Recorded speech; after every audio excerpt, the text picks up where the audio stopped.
সামনেই বিয়ের প্ল্যান করছেন, ভাবছেন একটা বড় খরচ রয়েছে, তবে এটা আর ভাবতে হবে না আপনাকেও। কারণ সরকারের তরফে এমন একটি প্রকল্প আনা হয়েছে যেখানে আপনি বিয়ে করলেও খরচের চিন্তা স্রেফ আপনার মাথা থেকে বেরিয়ে যাবে। আর এই বিষয় নিয়ে কথা বলবো। দেখছেন কলকাতা টিভি, ভাস্বতী রয়েছে আপনাদের সঙ্গে।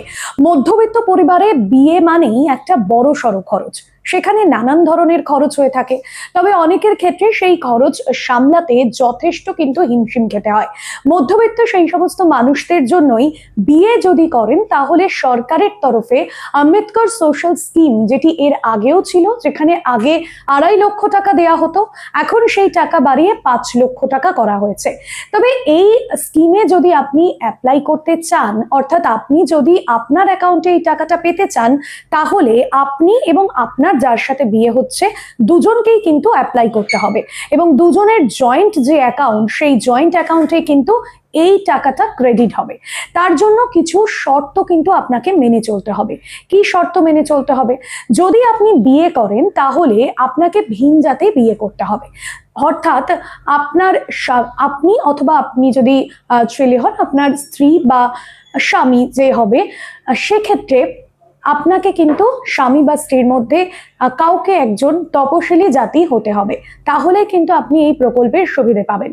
অন্যদিকে আরো যে শর্তটা আপনাকে মানতে হবে, 1955 হিন্দু সোশ্যাল যে ম্যারেজ অ্যাক্ট রয়েছে, সেই ম্যারেজ অ্যাক্ট অনুযায়ী বলা হচ্ছে যে সোশ্যাল ম্যারেজ যদি আপনার হয়ে যায়, অর্থাৎ রেজিস্ট্রি ম্যারেজ যদি হয়ে যায়, সেই ম্যারেজের পর কিন্তু আপনি এটার জন্য অ্যাপ্লাই করতে পারবেন না। আপনাকে বিয়ে করতে হবে এবং সেটা একেবারে কিন্তু সামাজিকভাবে হিন্দু যে রীতিনীতি রয়েছে সেই রীতিনীতি মেনে আপনাকে বিয়ে করতে হবে। এবং তারপরে আপনি যথাযথ যে তথ্য বা নথি আপনি দেবেন, তারপর এই স্কিমের জন্য আপনি অ্যাপ্লাই করতে পারেন। কিন্তু তার আগে আপনি অ্যাপ্লাই করতে পারবেন না। এবং অবশ্যই আপনি যে বিয়ে করছেন এটাই কিন্তু আপনার প্রথম বিয়ে হতে হবে। অর্থাৎ আপনি যদি সেকেন্ড ম্যারেজ করেন, সেক্ষেত্রে কিন্তু এই প্রকল্পে আপনি অ্যাপ্লিকেবল হবেন না। এই শর্তগুলো যদি আপনি মানতে পারেন তাহলে এই প্রকল্পের টাকা আপনাদের অ্যাকাউন্টে ক্রেডিট হবে, অর্থাৎ আপনাদের জয়েন্ট যে অ্যাকাউন্ট সেই অ্যাকাউন্টে।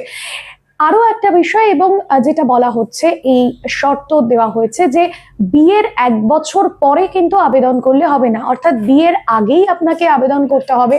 আপনি হয়তো ভাবছেন যে এই মুহূর্তে আপনি ঋণ নিয়ে বা ধার করে আপনি বিয়ের খরচ করবেন, লোন নিয়ে, ব্যাংক লোন নিয়ে বিয়ের খরচ করবেন, পরে আপনি এই স্কিমের জন্য অ্যাপ্লাই করবেন, কিন্তু সেটা হচ্ছে না। আপনাকে বিয়ের আগেই এই অ্যাপ্লাই করতে হবে এবং আপনাদেরকে জয়েন্ট অ্যাকাউন্ট বানাতে হবে, তারপরেই কিন্তু আপনারা অ্যাপ্লাই করতে পারবেন।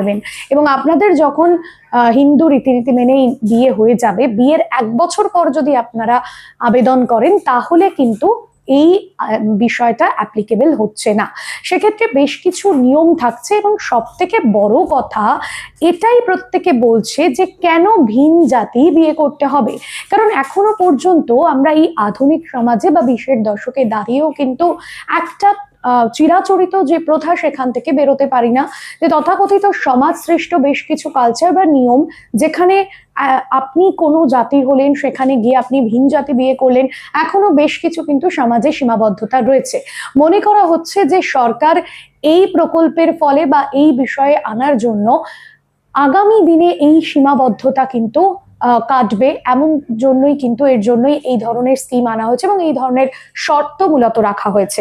আর যেটা বলা হচ্ছে যে মূল শর্ত যেটা প্রাধান্য দেওয়া হয়েছে, যে প্রথম বিয়ে, আপনি যদি দ্বিতীয় বিয়ে করেন সেক্ষেত্রে এটার জন্য আবেদন করলে আপনি পাচ্ছেন না, প্রথম বিয়ের ক্ষেত্রেই এটা পাবেন, যেটা আপনাদের বললাম। এবং বাকিটা আপনাকে প্রথমে অ্যাকাউন্টে দেওয়া হবে এবং পরের যে টাকাটা, পরের কিস্তিতে, পুরো টাকা একভাবে দেওয়া হবে না, প্রথম একটা কিস্তির টাকা আপনার অ্যাকাউন্টে ঢুকবে এবং পরবর্তী যে কিস্তির টাকাটা ঢুকবে সেটা আপনার এফডির মাধ্যমে ঢুকবে। অর্থাৎ আজকে থেকে যারা বিয়ের প্ল্যান করছেন আগামী বছরের জন্য বা এই বছরের শেষের দিকে, তারা অবশ্যই এই প্রকল্পে নিজেদের বিয়ের খরচ কিন্তু নিজেরাই করে নিতে পারেন। আজকের বিষয় এ পর্যন্তই। অন্যান্য আপডেটের জন্য দেখতে থাকুন কলকাতা টিভি।